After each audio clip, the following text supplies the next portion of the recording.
Transmisión en vivo desde el Ministerio de Trabajo con la periodista Margaret Ramírez, que está en el Ministerio de Trabajo, en vivo, televisión y radio, El Sol de la Mañana. El Sol de la Mañana siempre creciendo, ahora tenemos estas transmisiones. En el Ministerio de Trabajo, en estos minutos iniciará la quinta reunión del Comité de Salario. En estos momentos hablaremos con Rafael Pepe Abreu, sindicalista que defiende los derechos de los trabajadores. Buenos días. Buenos días, buenos días.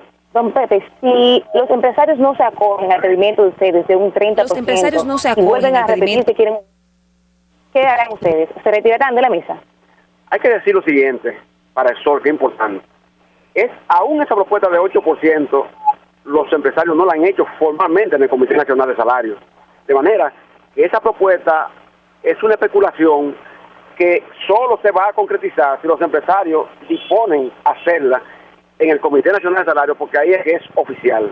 La propuesta nuestra sí es oficial, la de 30% porque está registrada.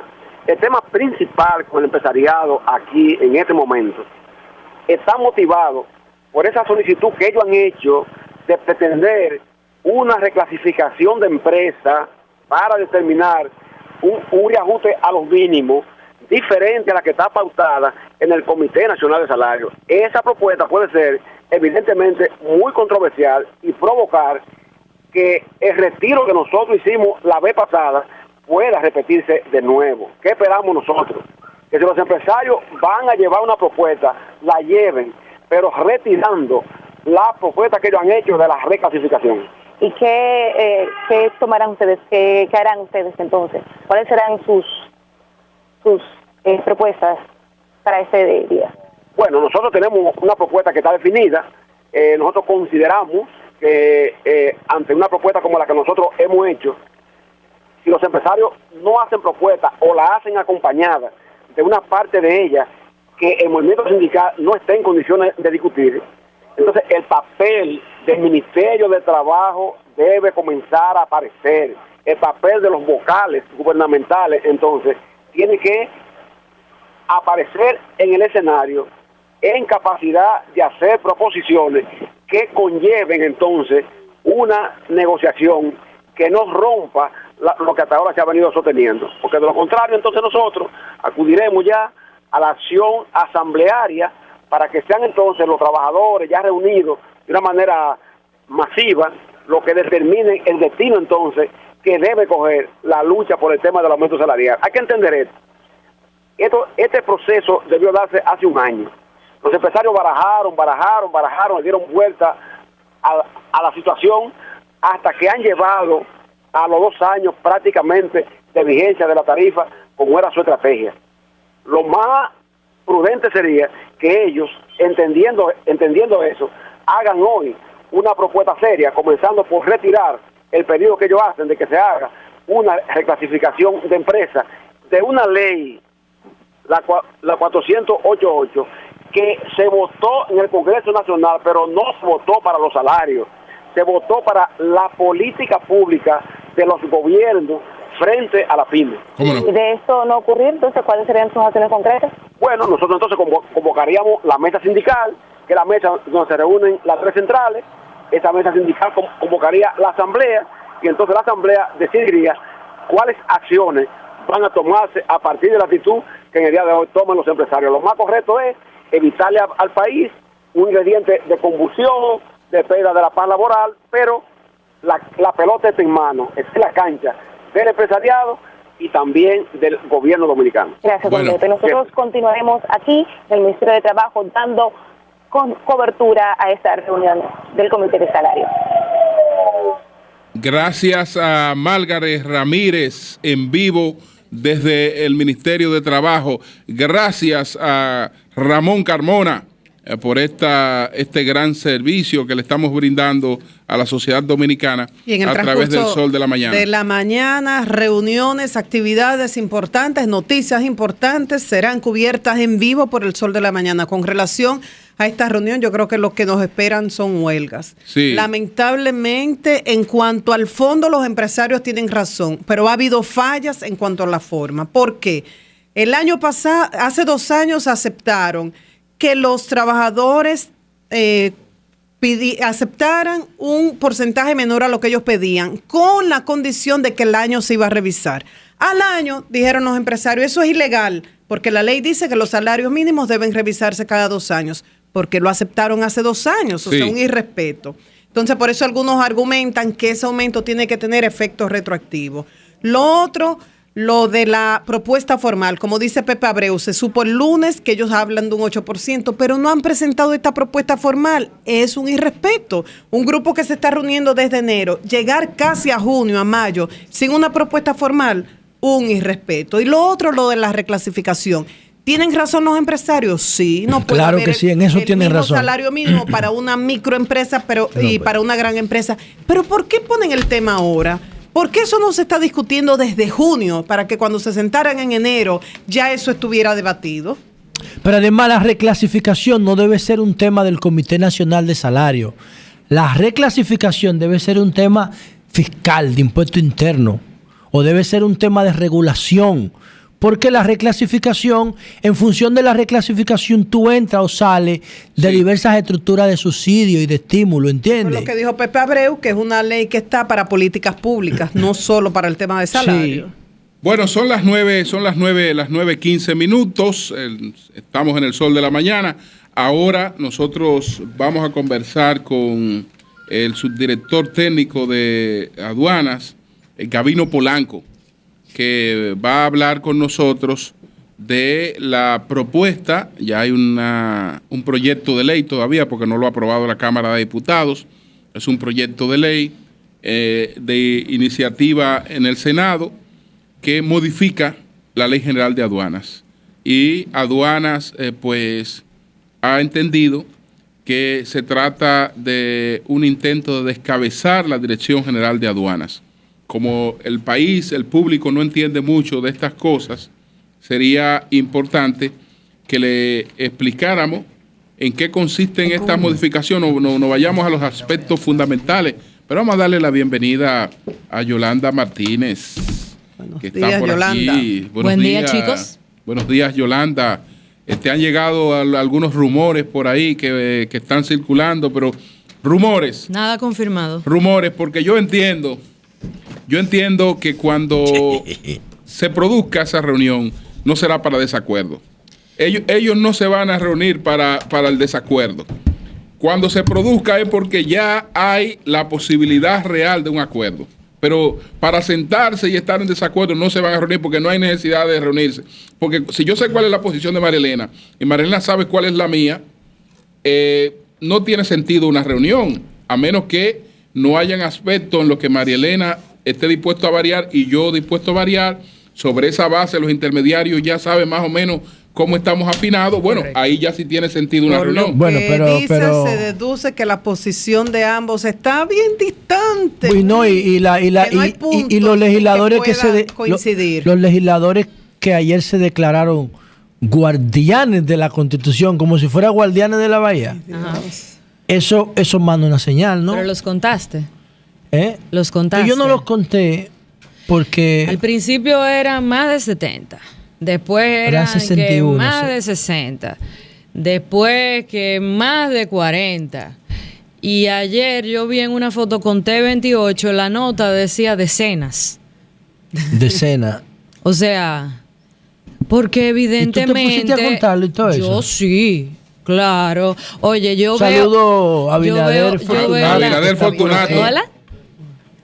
Abinader Fortunato. Cuando el yo veo números, jefe de comunicaciones de aduana. No, Tutumpote no. Cuando yo veo números y veo imágenes y la imagen no me cuadra con el número, yo empiezo a contar. Sí. Sí, porque yo tengo quizás como esa facilidad así espacial, como de mirar los espacios y como imaginarme como cuánto caben, así, como esa cosa así. En el documento de la otra parte, de los miembros del Comité Central, pusieron, hay tantas firmas y tantos lo apoyaban, pero no pudimos conseguir esas firmas. Exacto. Ahí coincidía el número porque establecieron básicamente cuántos habían firmado. Correctamente. Ahí, Gavino, tema de la repostulación de la reelección invade Gavino, la cabida. Ahorita Gavino, comentamos. Yo exactamente.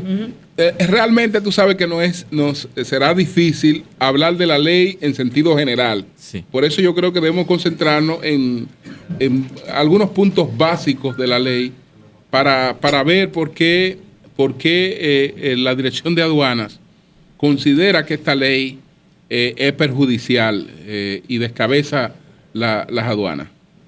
Gracias, Julio. Buenos días. Gracias, María, José. Saludos, hermano. Hola, Yolanda. Buenos días, Yolanda. Buenos días a todos. En nombre del señor Director General de Aduanas, gracias por recibirnos aquí.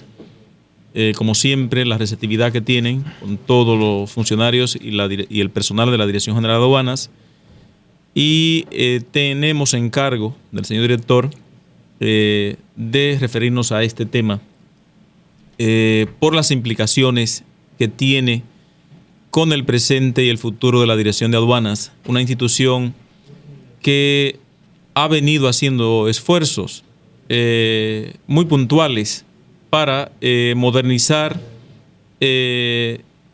una institución de por sí compleja que tiene que ver con la regulación, con el control y la facilitación del comercio exterior, y más específicamente después de 2007, todo el mundo conoce todos los compromisos que asumió el país en el marco de los acuerdos de integración regional que fueron firmados por el país y que compete a la Dirección General de Aduanas aplicar.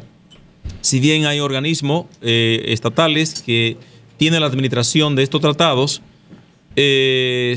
otros regulan aspectos específicos, pero es a la Dirección General de Aduanas a la que le toca la parte dura, la parte cruda de gestionar todo el tema de estos acuerdos. Okay. Y dentro de este tema específico de la ley, se ha tocado la ley que ha sido, el proyecto que ha sido aprobado en segunda lectura por el Senado de la República, ha tocado dos aspectos medulares de la gestión aduanera, por cuanto le elimina, le suprime lo que es su autonomía presupuestaria, su autonomía financiera. Y no solamente esto, sino que también se elimina la fuente de obtención de esa autonomía financiera. No se trata de crear un régimen de incentivos, eso es otra cuestión. Se trata de que se ha tocado la vida de esta institución, como usted bien lo apuntaba. ¿Qué pasa con las recaudaciones de aduana? ¿Irían entonces a la cuenta única del Tesoro? Actualmente las recaudaciones de la aduana van al denominado Fondo 100. La aduana no toca nada de eso, eso va directamente. Ok, entonces cuando usted se refiere a la autonomía financiera, ¿en qué que la afecta? Bueno, es que la autonomía financiera tiene que ver con la autogestión. O sea, la aduana, en vez de depender del presupuesto nacional para que se le asignen fondos. Como era antes, ¿verdad? Como era antes, ahora la aduana tiene una fuente de obtención que viene por la tasa por servicio aduanero y viene por el 4% de lo que ella recauda, que es una apropiación que hace el Tesoro Público, que hace Hacienda, para que la aduana pueda gestionarse, pueda pagar a sus funcionarios, pueda seguir su proceso de modernización, pueda adquirir mobiliarios para sus oficinas, pueda construir mobiliarios, oficinas. Eso lo elimina la ley.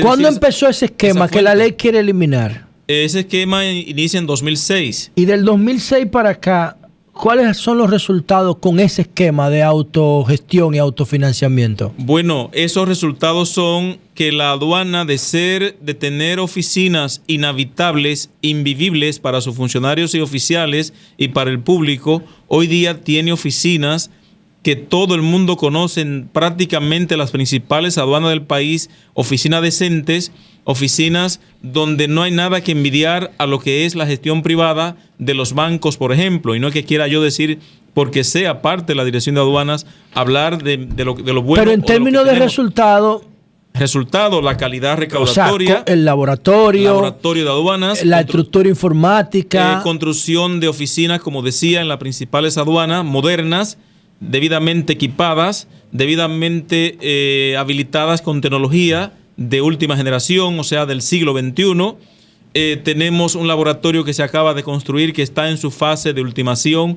para empezar a operar ya de manera puntual, de manera específica en lo que va a ser el laboratorio. Es decir, que la aduana dominicana, todo el mundo sabe el lugar donde se encuentra, es decir, cómo se ha proyectado internacionalmente la aduana. Eso ha costado mucho. Todo el mundo conoce lo que costó a un Miguel Coco poder hacer que la aduana de hasta 2006, un lugar donde hasta para hacer la recaudación había que andar buscando préstamo para combustible para hacer la recaudación de las administraciones. No había cómo pagarle a los funcionarios. A veces se pagaba a los 27. O sea, en el esquema que se quiere volver, esa era la situación. Esa era la situación. No, pero nadie va a volver para atrás. Nosotros no tenemos vocación de cangrejo. Y a nivel mundial, ¿tienen este esquema que ha tenido aduanas en los últimos años o el esquema que se pretende establecer con este proyecto de ley? El esquema que se intenta establecer opera muchos modelos. Opera la autogestión y opera el modelo centralizado. Pero ese modelo ha costado a muchas aduanas de la región que simplemente las han hecho desaparecer, porque las han refundido con órganos, por ejemplo, como la Administración Tributaria Interna, y resulta que es un matrimonio invivible, porque son dos actividades diferentes. Se quiso hacer eso, fue un modelo que empezó a predicarse en los años 90, pero no funcionó, no operó. O sea, vincularla con impuestos internos. Impuesto interno. Pero vincularla bajo la égida de Hacienda, las dos, en una sola figura, en una sola institución. Bajo un organismo, por ejemplo, como hay un caso de un país hermano, un país vecino, donde está refundido aduanas con los impuestos internos y le llaman la DIAN, algo así. Es el caso de Guatemala, por ejemplo. Caso de Colombia, caso de Guatemala. Pero en Guatemala ahora mismo acaba de renunciar la vicepresidenta por eso. Hay un esquema, sí. Por eso, tenía un esquema dentro de corrupción instalado en las aduanas. Operan varios modelos, atendiendo a la decisión política de cada gobierno y atendiendo a la soberanía de cada gobierno. Pero vamos, lo que ustedes están diciendo es, si esto está funcionando ahora... E impuesto interno también súper bien. Claro. ¿Para qué cambiarlo? Porque no se conoce la realidad de las aduanas del siglo XXI. No se sabe que la aduana, por ejemplo, como parte de la administración tributaria, tiene que aportar un 19.5% y a veces muy cerca del 20% de todo lo recaudado por el Tesoro Público. Y para hacer esa recaudación se precisa tener realmente las condiciones, profesionales calificados, infraestructura tecnológica que tiene que actualizarse permanentemente, 24 horas.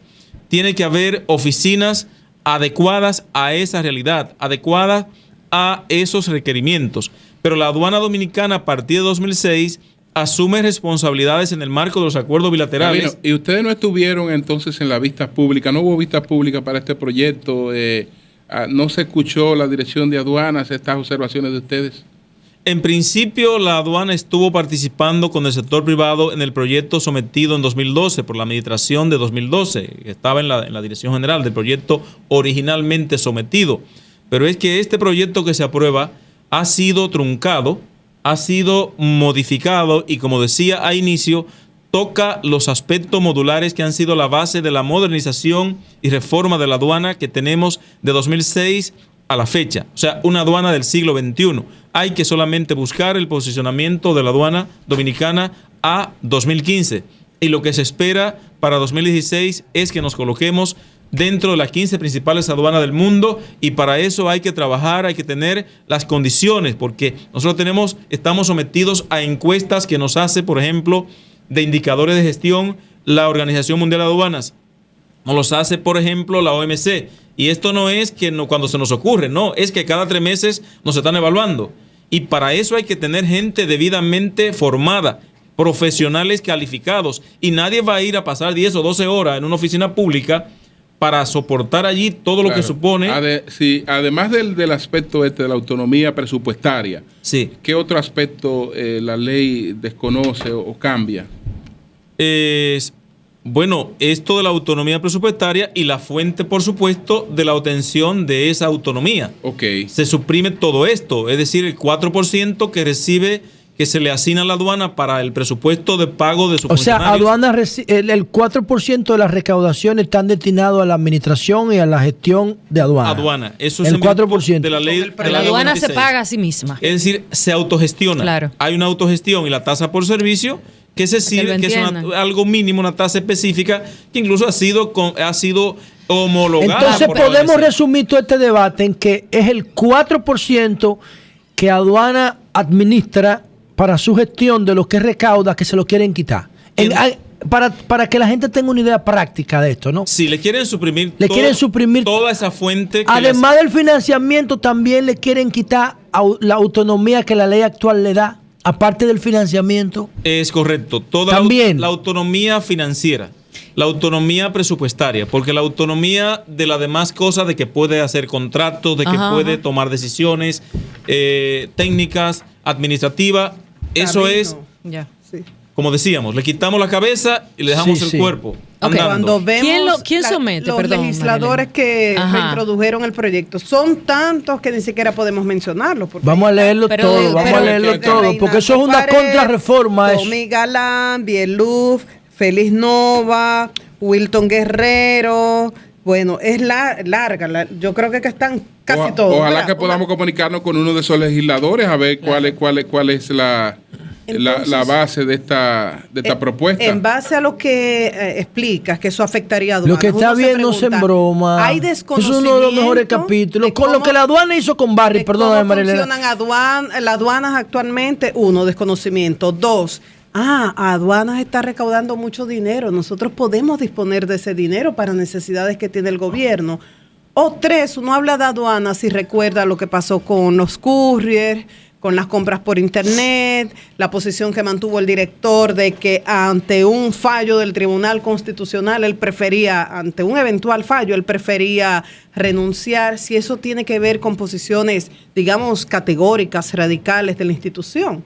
Son cosas que le vienen a uno a la mente cuando ve proyectos como eso. ¿Les interesa el dinero que está recaudando aduanas? ¿Hay desconocimiento de cómo se manejan en estos tiempos las aduanas o las otras posiciones? Parecería que no se sabe qué son las aduanas en el siglo XXI, que son instituciones especializadas que precisan, como decía, de profesionales del más alto nivel, que precisan de tener tecnología. Las aduanas de hoy no son ajenas a los cambios tecnológicos, a los cambios en telecomunicaciones.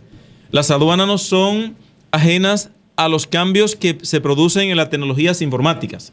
Las aduanas no son ajenas a lo que está sucediendo en materia de lo que es la simplificación, la racionalización de los procesos de gestión en el despacho aduanero de mercancías. La eficiencia y eficacia recaudatoria. Y sobre todo que de ser instituciones donde un despacho duraba semanas, hoy día se hace en horas. Y esto no tiene que ver, cada uno desde su oficina, desde su propia empresa puede gestionar su declaración, puede pagar desde su oficina, puede hacerlo por procesos electrónicos. Y no sabemos hasta dónde la comunidad comercial y empresarial está consciente de lo que se trata aquí. Y no sabemos si ellos estarán dispuestos a que la aduana se devuelva 10 años atrás, para entonces volver a la discrecionalidad, donde hemos despersonalizado los servicios, lo que es prácticamente la cadena de gestión del despacho. Y justamente hoy cada uno tiene la autonomía, cada empresa puede declarar desde el manifiesto de carga hasta hacer su pago por los bancos, puede estar en tiempo real consciente de lo que está sucediendo con su declaración. Y no sabemos si quieren volver a ese modelo donde la aduana no sabía de nada, donde la aduana cada uno resolvía su propio problema, y no sabemos si realmente ese proceso de transparencia, ese proceso donde todo el mundo puede reclamar. Ustedes han visitado la aduana. Allí hay un cuerpo de funcionarios que se creó funcionarios y departamentos que se creó a instancia de los acuerdos, por ejemplo, de libre comercio que se firmaron durante el año 2003-2004 y luego durante 2008. El caso, por ejemplo, del DR-CAFTA y el EPA. Todo esto supuso crear áreas especializadas. ¿Cuál es la posición del presidente de la República con relación a este proyecto? ¿La conoce? ¿Qué pasaría si los diputados lo aprobaran, por ejemplo?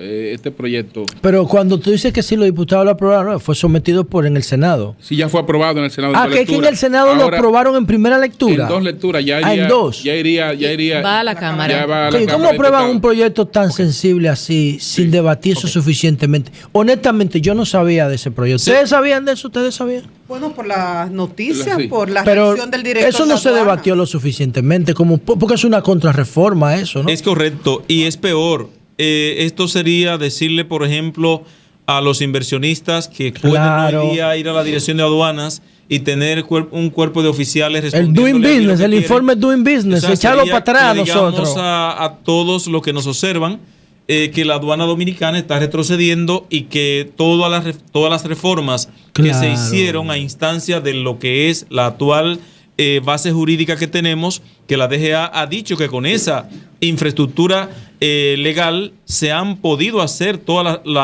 se han podido continuar las reformas que tenemos. Ahora mismo, por ejemplo, estamos trabajando con la iniciativa del operador económico autorizado, donde hay ya 28 empresas dominicanas que están certificadas como OEA, y la aduana dominicana acaba, por ejemplo, de firmar.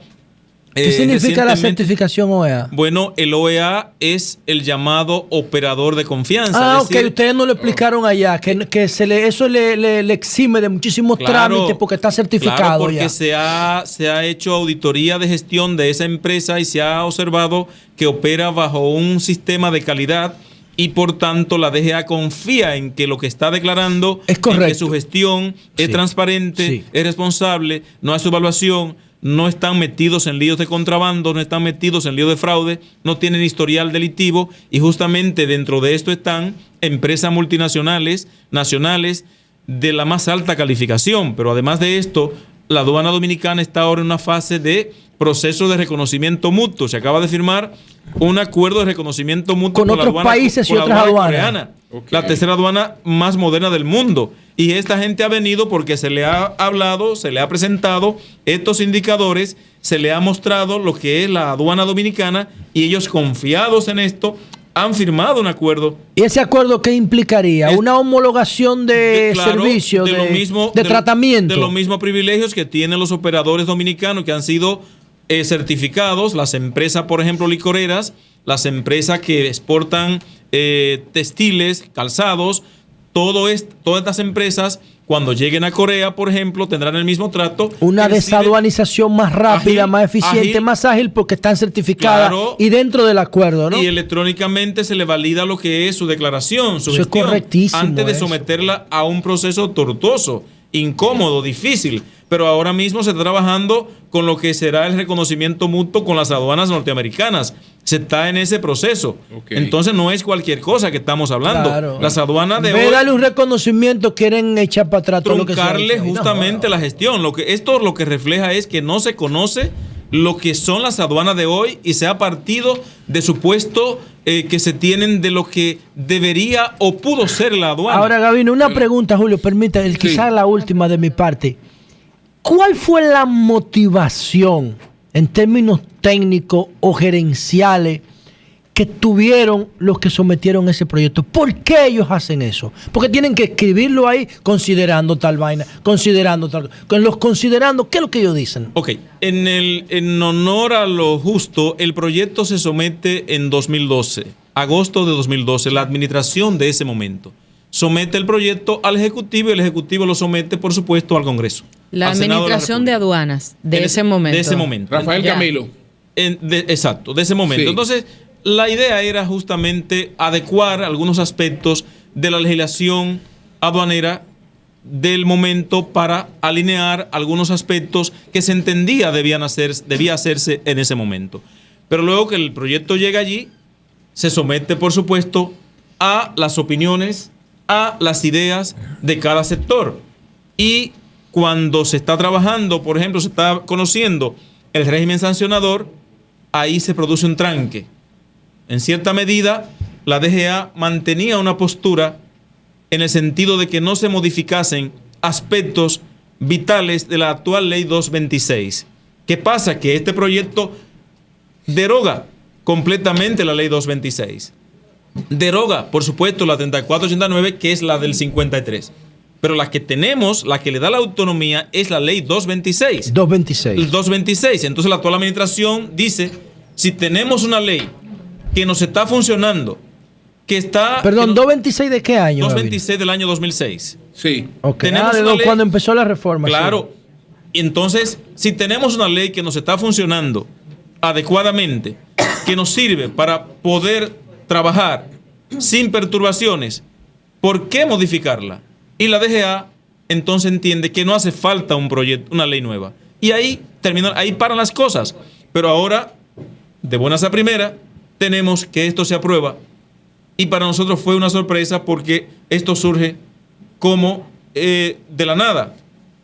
Es decir, que justamente lo que quiero dejar claro es que la Dirección General de Aduanas no comparte en modo alguno lo que se ha hecho. Porque sería devolver las aduanas, devolver las conquistas, las reformas, la modernización, la simplificación que se ha logrado, devolverla 10 años atrás. Pero claro, hombre, totalmente de acuerdo con usted. Son las 9:40 minutos. Muchas gracias al subdirector técnico de aduanas, Gabino Polanco, por estas explicaciones. Gracias a Abinader Fortunato, que es el encargado de comunicaciones de aduanas. Y quisiéramos conocer por parte de estos legisladores cuáles han sido las motivaciones, porque de acuerdo con las cosas que vemos, aduana ha estado operando muy bien. Sí, muy bien. Es más, no hay una queja, ni ningún acto de corrupción importante que se conozca en aduana, ni en esta gestión, ni en la pasada, salvo el caso de las armas Santiago, que ya eso fue, que la misma aduana lo denunció y lo persiguió. Sí. Entonces, mira, Gabino, yo le propongo humildemente, Fortunato, que está aquí, que usted haga un informe ejecutivo de los aspectos de este proyecto y en qué el tipo de daño que le ocasionaría tanto a la competencia del país como a sus recaudaciones y a la gestión aduanal, para nosotros echar ese pleito. ¿Cómo no? Pero nosotros no nos vamos a fajar con ese proyecto. Tienen que hacerle un informe ejecutivo, ¿verdad, María Elena? Claro. ¿Cuántas páginas son, Aquí te está pasando 3 días de lectura. Pues tú estás loco, yo estoy en senaduría.